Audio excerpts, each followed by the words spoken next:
obra de Deus, não foi alguma coisa passageira, não foi alguma coisa momentânea, como acontece às vezes, há um movimento num determinado lugar, há uma cruzada de evangelização em outro lugar, há um esforço missionário numa vila, numa determinada cidade, as pessoas ficam agitadas, muita gente aceita Jesus, é batizada, passado algum tempo, cada um vai para o seu. Eu tenho certeza de que aquele que começou a boa obra em vocês, ele vai levar isso até o fim.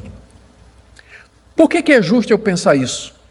Porque explicar a doutrina da perseverança dos santos. É isso que nós queremos dizer quando nós falamos dessa doutrina. Que aquele que começou a boa obra, o Deus que lhe chamou pelo Evangelho, o Deus que lhe converteu, que lhe deu salvação, é o mesmo Deus que vai lhe sustentar até o dia da sua morte, até o dia da vinda de Cristo Jesus. Vai lhe receber como filho, vai lhe perdoar os pecados, finalmente lhe dar a... Aqui ofereceremos ensinamentos claros e diretos, baseados nas Escrituras, para ajudar a moldar uma vida cristã centrada em Cristo e nos princípios reformados. Paulo escreveu essa carta quando ele estava preso em Roma, por volta aí do ano 62, uma data aí próxima disso, e que ele escreveu à igreja de Filipos, igreja que ele tinha fundado cerca de 10 anos atrás, e dirigiu a carta à igreja e aos seus líderes, bispos e diáconos que ali estavam.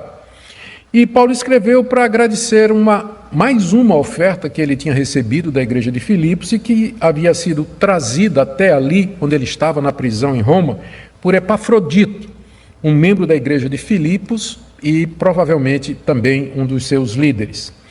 E Paulo também aproveita para dar notícias suas, dos seus planos, e também para instruir a igreja de Filipos com relação a alguns problemas que provavelmente foram notificados por Epafrodito, como a falta de união que havia entre alguns dos membros da igreja de Filipos e também uma ameaça teológica, doutrinária que pairava sobre a igreja com a chegada de alguns mestres judaizantes que insistiam na guarda da lei de Moisés como condição para a salvação.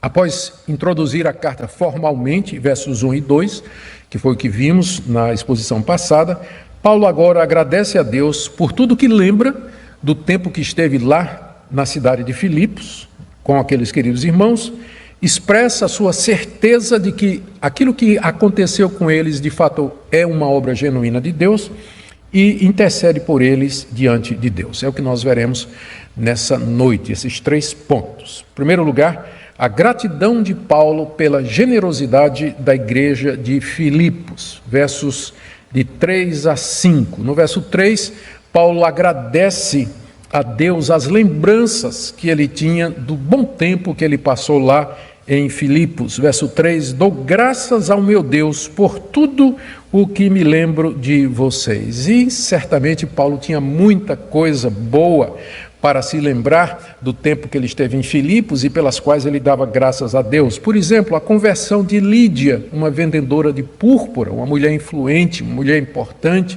que em seguida abre a sua casa para hospedar a igreja. Depois, a libertação de uma jovem que estava possuída por um espírito de adivinhação, foi liberta pelo poder da palavra de Deus, pelo poder do Evangelho. Outra lembrança, sem dúvida, a conversão do carcereiro naquela noite memorável em que Deus, ouvindo os louvores, as orações cantadas, feitas por Paulo e Silas, que estavam na prisão de Filipos, ele responde com um terremoto, abrindo as portas da prisão e causando grande espanto no carcereiro, que se ajoelha diante de Paulo e Silas e pergunta o que é que ele vai fazer para ser salvo. E ali mesmo ele é convertido, é batizado, ele leva Paulo e Silas para sua casa, ali todos os seus são batizados também, com certeza Paulo se lembrava disso. Paulo se lembrava do surgimento daquela igreja, como ela se espalhou rapidamente, se fortaleceu, se organizou naquela cidade tão destacada que era a cidade de Filipos. Por isso que ele diz no verso 3, dou graças ao meu Deus por tudo o que lembro de vocês, boas memórias de verdade, graças a Deus por isso. E ao lembrar-se deles e agradecer a Deus por eles, Paulo também intercedia pelos filipenses no verso 4, fazendo sempre com alegria súplicas por todos vocês em todas as minhas orações. Paulo orava muito e em várias ocasiões por dia. Veja aqui no verso 4 que ele diz, ele faz menção a todas as minhas orações.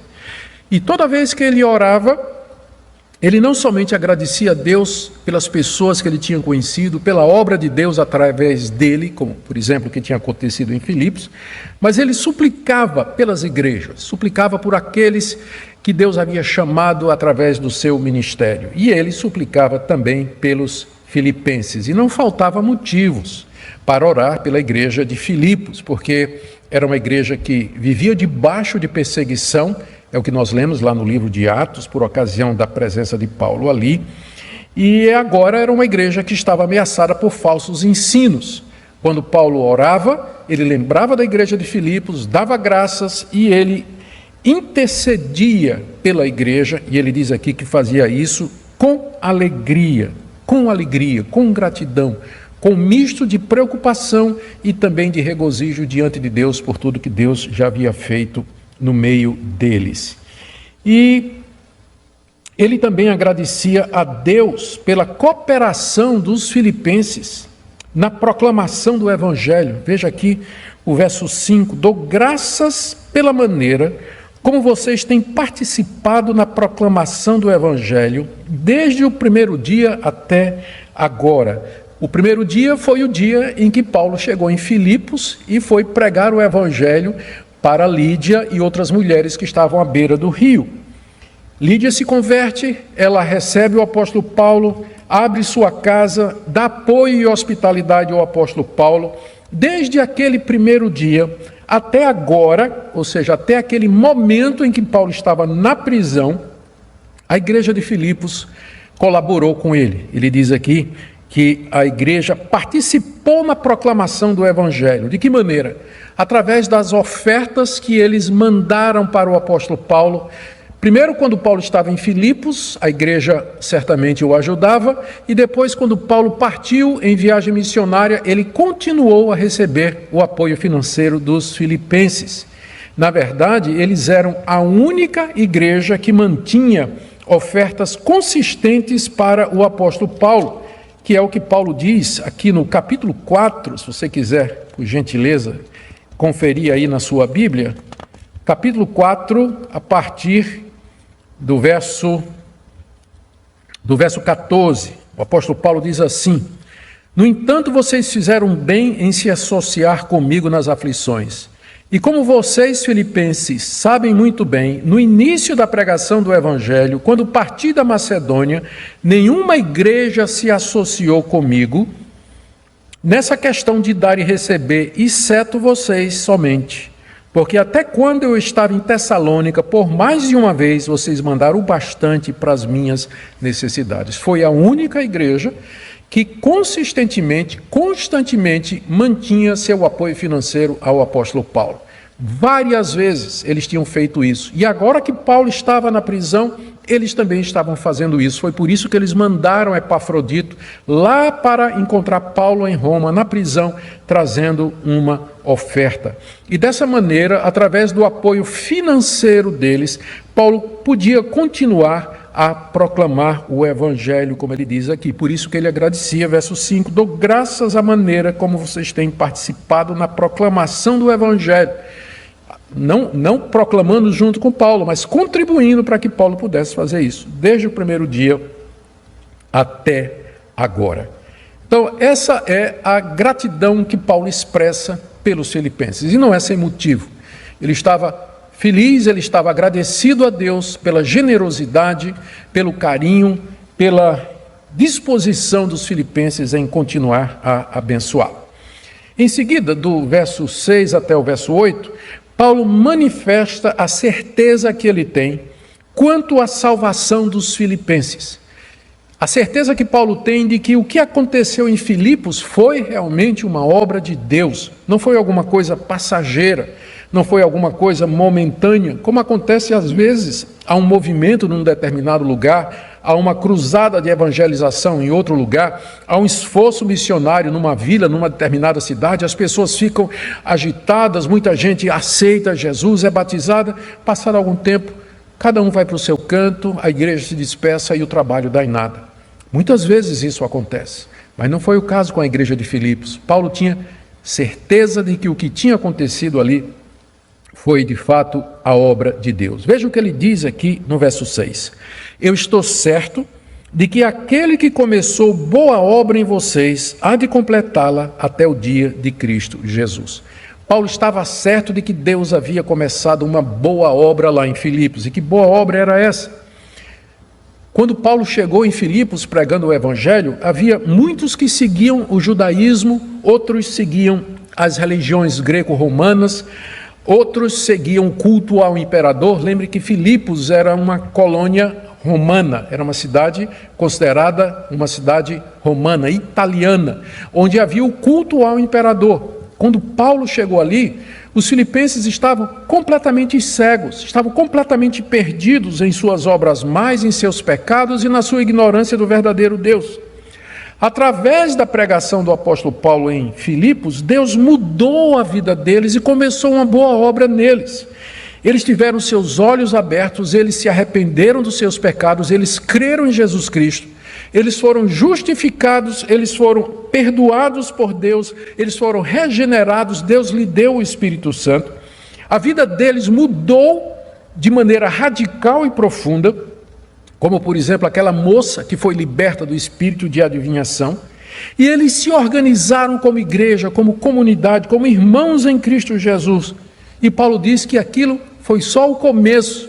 Aquele que começou uma boa obra, aquilo foi só o começo. E Deus, Paulo agora tem certeza, ele diz isso com convicção, Deus haveria de terminar o que havia começado. Aquele que começou boa obra vai terminar essa obra até o dia de Cristo Jesus. Isso significa que o mesmo Deus que os chamou, o perdoou, os regenerou, lhes deu o Espírito Santo, era o mesmo Deus que os santificaria, que os conduziria aqui nesse mundo, firmes na fé, livrando-os do erro, da apostasia, do tropeço, e que finalmente Deus haveria de recebê-los em glória e dar-lhes a vida eterna, e isso até o dia de Cristo Jesus, quando então eles ressuscitariam de entre os mortos pelo poder de Deus e entrariam no novo céu e na nova terra que Deus havia preparado para os seus. Essa é a boa obra, esse é o trabalho, por assim dizer, que Deus faz em nós mediante o seu Espírito Santo. Ele tinha começado em Filipos e ele haveria de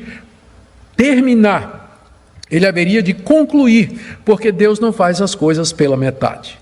Se ele começou, se ele nos deu salvação, se ele perdoou os nossos pecados, se ele nos fez seus filhos, então ele vai levar isso até o fim, porque o propósito dele é ter um povo para o louvor da sua glória. E é nisso que está a nossa confiança, é nisso que está a nossa segurança, não em nós, mas a perseverança dos santos é o resultado da ação de Deus em nós. O Deus que nos elegeu antes da fundação do mundo, que nos predestinou para ser seu povo, que mandou seu Filho morrer pelos nossos pecados, que nos deu o Espírito Santo como penhor, como selo e com garantia, ele não vai recuar do seu plano. Nada pode nos separar do amor de Deus. Aquele que começou a boa obra em você vai terminar até o dia de Cristo Jesus. Ele começou e ele vai terminar. E Paulo tinha plena certeza disso, como ele diz aqui, verso 6, estou certo. Essa mesma palavra aparece lá em Romanos capítulo 8, verso 38, quando Paulo diz assim, estou certo de que nem a morte,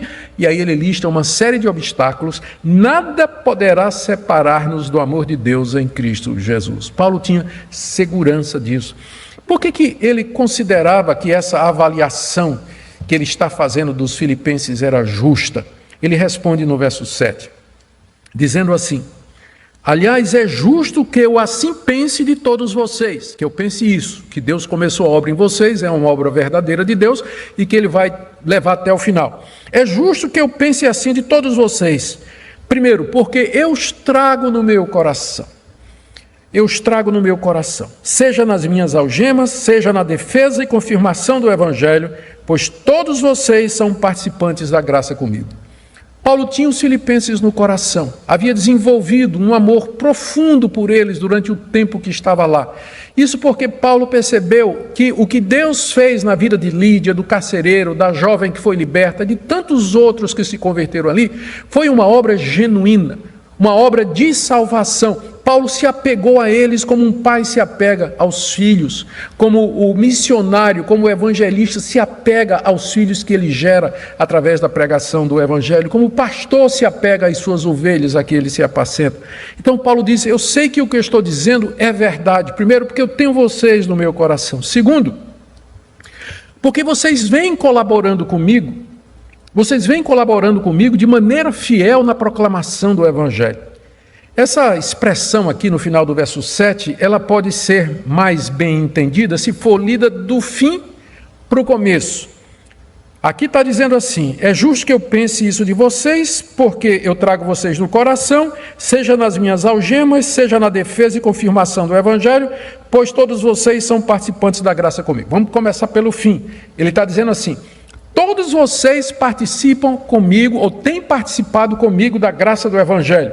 A graça aqui é a graça de Deus em Cristo, e também lembra que Paulo usa o termo graça para se referir ao chamado dele como apóstolo de Jesus Cristo. Os filipenses vêm participando com o ministério apostólico de Paulo. Como? Através das ofertas, conforme já tínhamos mencionado, ofertas que eles sempre enviaram. E Paulo diz: vocês fizeram isso mesmo quando eu estou em algemas, quando ele estava preso, e muitas vezes quando ele teve de se defender diante das autoridades, como ele fala aqui, na defesa e na confirmação do evangelho. Em resumo, o que Paulo está dizendo é o seguinte, recapitulando para a gente não perder o fio da meada: eu tenho certeza de que aquele que começou a boa obra em vocês, ele vai levar isso até o fim. Por que é justo eu pensar isso? Porque uma das evidências de que vocês de fato foram salvos, de que a boa obra foi feita no coração de vocês, é que vocês nunca pararam de colaborar comigo financeiramente. Vocês sempre mandaram ofertas, quer quando eu estava livre pregando o evangelho, quer quando eu estou preso defendendo e anunciando o evangelho aqui diante das autoridades. Esse é o argumento que Paulo tem, essa é a evidência que Paulo tem.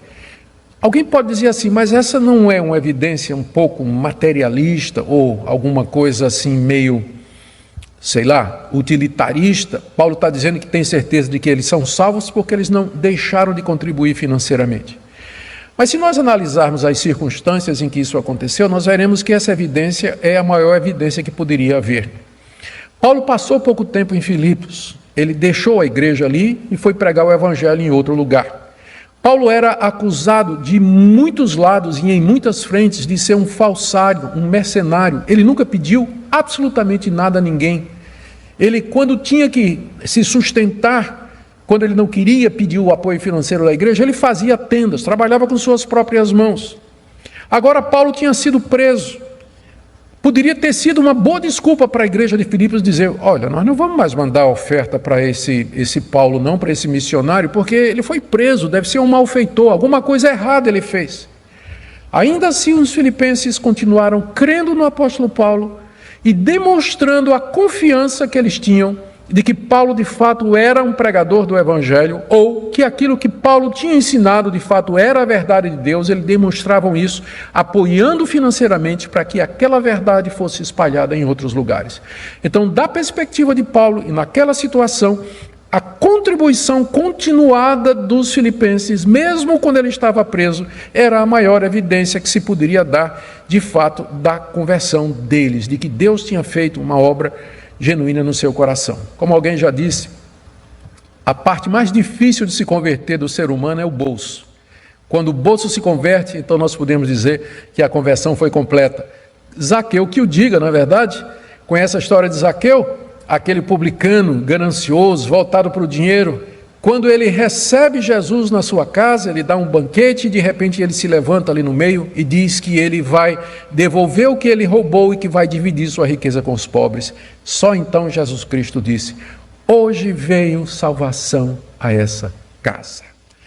Geralmente o último ídolo a ser derrubado dos nossos corações é o ídolo das riquezas. É o ídolo do dinheiro, dos bens. Quando finalmente nós submetemos estas coisas voluntariamente a Deus, quando nós dizemos a Deus: Deus, o que tenho pertence a Ti, usa para o Teu reino, usa para abençoar outras pessoas, socorrer os pobres e necessitados, aí é um bom sinal de que de fato o coração também já foi convertido. Onde está o teu tesouro, aí estará também o teu coração. Depois disso, Paulo termina essa parte no verso 8, dizendo quantas saudades ele tinha daqueles queridos irmãos. Veja só o verso 8. Deus é testemunha da saudade que tenho de todos vocês no profundo afeto de Cristo Jesus. Paulo usa aqui palavras afáveis para descrever o profundo sentimento, que é isso que está no original. A palavra saudade não aparece aqui no grego, né? O que está dizendo literalmente é: eu tenho um profundo sentimento por vocês, e esse sentimento só podia ser de saudade. Paulo estava em Roma, eles estavam lá em Filipos, separados, já fazia 10 anos mais ou menos. Paulo então sentia esse profundo sentimento, tinha esse profundo sentimento por eles. E para deixar claro de que ele não está lisonjeando, Paulo chama Deus por testemunha aqui. Deus é testemunha, ele invoca a presença de Deus, a confirmação de Deus para aquilo que ele está dizendo. Paulo os amava com o amor de Cristo, profundo afeto de Cristo Jesus. Essa expressão profundo afeto, a língua grega significa, como está, por exemplo, na Almeida Revista e Corrigida, a versão mais antiga da Almeida, ele diz assim: no entranhado afeto de Cristo Jesus. Entranhas é a palavra que está no grego aqui, porque naquela época, no mundo daquela época, as entranhas, as tripas eram consideradas a sede das emoções, porque de fato é a primeira parte do nosso corpo que reage, né? Quando a gente tem uma emoção forte, dá um frio na barriga, não é verdade? Então pensava-se que era aqui que residiam os sentimentos, por isso que aparece essa expressão entranhável afeto, quer dizer, um afeto profundo, lá do fundo do meu ser, que emana do íntimo da minha alma, do meu corpo. Era isso que Paulo sentia por aqueles irmãos, um amor entranhável, um amor profundo. Graças a Deus por isso. E agora vamos para a terceira parte da palavra de Paulo aqui, introdutória, que é Paulo ora por eles, do verso 9 até o verso 11. 9 a 11. Quando nós, antes de chegarmos aqui, antes de entrarmos na passagem, onde Paulo vai orar pelo progresso espiritual dos filipenses, notemos a certeza que Paulo tinha de que os filipenses eram convertidos, eram eleitos, e de que Deus haveria de guardá-los até o fim, não impediu o apóstolo Paulo de orar por eles, não é verdade? Não impedia. A certeza da eleição e da salvação não esfriou o zelo de Paulo em interceder pelos seus queridos filhos na fé. E o que Paulo pedia por eles? Paulo tinha certeza de que eles eram salvos. Ele tinha certeza de que Deus haveria de operar na vida deles e preservá-los até o fim. Isso não quer dizer que Paulo não tinha de interceder por eles e de clamar por eles, como se a soberania de Deus não precisasse ou dispensasse, melhor dizendo, dispensasse completamente a atividade humana. Paulo intercede por 3 coisas pelos filipenses. Primeiro, que o amor deles aumentasse mais e mais, verso 9. Também faço essa oração, que o amor de vocês aumente mais e mais em conhecimento e toda percepção.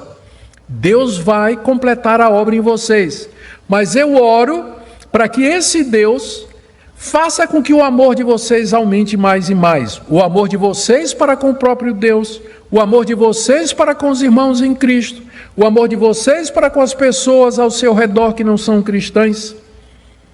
Que ele aumente mais e mais em intensidade, que vocês se dediquem mais e mais, que vocês se sacrifiquem mais e mais pelos outros, e que aumente em abrangência, para que mais e mais pessoas sejam amadas por vocês e alcançadas com o Evangelho. Eu oro para que esse amor cresça em conhecimento e percepção, diz o apóstolo Paulo aí no verso 9. O que isso quer dizer? É que Paulo queria que esse amor, ele crescesse com discernimento, porque amor sem discernimento, ele pode virar uma paixonite ou ele pode virar uma afeição que não tem um rumo correto. O amor tem que ser guiado pelo discernimento, por exemplo, na hora de contribuir, na hora de abençoar outros, na hora de ajudar as pessoas, precisa ter discernimento. Às vezes nós queremos ajudar uma pessoa que está passando necessidade e a gente acha que a melhor maneira é simplesmente comprar uma cesta básica e dar para aquela pessoa. O amor precisa ter discernimento para saber se o melhor é isso, ou procurar um emprego para aquela pessoa, ou de alguma forma ajudar aquela pessoa a fazer um curso que ela se prepare, se especialize para ter um emprego e ganhar o seu próprio pão. O amor precisa de discernimento e conhecimento. Essa é a oração do apóstolo Paulo. Eu oro que o amor de vocês aumente mais e mais em conhecimento e toda percepção. Porque é assim, veja aí o início do verso 10, que vocês aprovarão as coisas excelentes, vocês verão, vocês perceberão aquilo que é melhor. O amor com conhecimento e com percepção, ele faz as escolhas certas. Quem ajudar, como ajudar e de que maneira abençoar as outras pessoas. O segundo pedido que Paulo faz está no verso 10. Ele diz assim: eu oro para que vocês sejam sinceros e inculpáveis para o dia de Cristo. Mais uma vez eu quero chamar a atenção para você para esse ponto importante. No verso 6 ele disse assim: estou certo de que Deus, que começou a boa obra em vocês, vai completá-la até o dia de Cristo. E aqui no verso 10 ele diz: eu oro que vocês sejam sinceros e inculpáveis até o dia de Cristo. Como eu disse, a crença na soberania de Deus não anula a responsabilidade humana. Paulo estava certo de que Deus haveria de fazer aqueles santos perseverarem. Mas isso não quer dizer que Paulo não tinha a obrigação, o dever e a responsabilidade e o privilégio de orar por eles, para que eles fossem sinceros, isto é, puros, sem malícia, intenções erradas, uma vida reta diante de Deus, e que eles fossem inculpáveis, pessoas a quem não se poderia atribuir escândalo, pessoas irrepreensíveis, servindo de testemunho do Evangelho ali na cidade de Filipos. Paulo poderia ter pedido tanta coisa, não é? Pelos filipenses, mas ele está pedindo que o amor cresça e que eles sejam sinceros e inculpáveis. E mais, verso 11, que vocês sejam cheios do fruto de justiça, que vem por meio de Jesus Cristo para a glória e louvor de Deus. Fruto de justiça aqui são aquelas boas qualidades, as boas virtudes que são produzidas pela justificação pela fé. Deus nos justifica pela fé em Cristo Jesus. Essa justiça de Deus em nós, ela produz bons frutos, ela não é vazia, ela não é oca, ela não é inútil, ela traz resultados, ela traz boas obras como resultado. É isso que é o fruto da justiça. Deus nos justifica e como fruto disso vem as boas obras, vem o amor, vem toda aquela generosidade dos filipenses, todas aquelas atitudes que eles tinham para com os outros e particularmente para com o apóstolo Paulo. Paulo diz que esse fruto da justiça pelo qual ele ora, ele vem mediante Jesus Cristo, porque é só através de Cristo que algum bem reside em nós, e também eles são para a glória e louvor de Deus. Final do verso 11. Fazemos estas coisas não para merecer nada de Deus e não para nos exaltar, para sermos vistos pelos homens, mas porque nós queremos louvar e glorificar aquele Deus que começou a boa obra em nós e que haverá de terminá-la, completá-la até o dia de Cristo Jesus. Queridos, eu queria tirar algumas lições para nós aqui, já caminhando para o final. Primeiro, o que é que nós podemos aprender com o exemplo do apóstolo Paulo? O que é que Paulo nos ensina pelo seu exemplo aqui? Ele nos ensina a interceder pela vida dos irmãos em Cristo Jesus. Paulo estava preso, ele podia estar se lamentando, se vitimizando e orando só por ele, para que Deus o livrasse do seu flagelo, da sua angústia. Mas ele tem tempo lá na prisão para interceder pelas pessoas, interceder pelos seus amigos, interceder pelos seus conhecidos, suplicar a Deus por eles. É isso que Paulo nos ensina pelo seu exemplo. Também a sermos gratos pelas bênçãos recebidas através de outros. Gratidão. Aqui nos versos iniciais do texto que nós lemos hoje, Paulo expressa sua profunda gratidão a Deus por tudo que ele passou lá entre os filipenses e também pelo sustento constante financeiro que os filipenses estavam mandando para ele, para que ele pudesse continuar vivendo. Nós aprendemos com Paulo a viver contente, mesmo em uma prisão. Paulo estava ali desprovido, Paulo estava ali sozinho, ele estava privado da sua liberdade, estava ali isolado, mas entretanto aquilo não secou o seu coração, aquilo não tornou um homem amargurado, Paulo é grato a Deus. A carta aos Filipenses é cheia dessa nota de alegria. Nós vamos ver quantas vezes ele o tempo todo está dizendo assim: regozijai-vos, alegrai-vos no Senhor. Ele diz isso várias vezes nessa carta. O que é que os filipenses nos ensinam pelo seu exemplo? Eles ensinam que a fé salvadora, ela produz mudança de vida. Como Lídia, o carcereiro e tantos outros lá em Filipos. Os filipenses nos ensinam que pessoas que foram salvas, elas se tornam generosas. Elas de fato se converteram e converteram o bolso, se tornaram generosas, abençoaram o apóstolo Paulo e outras pessoas.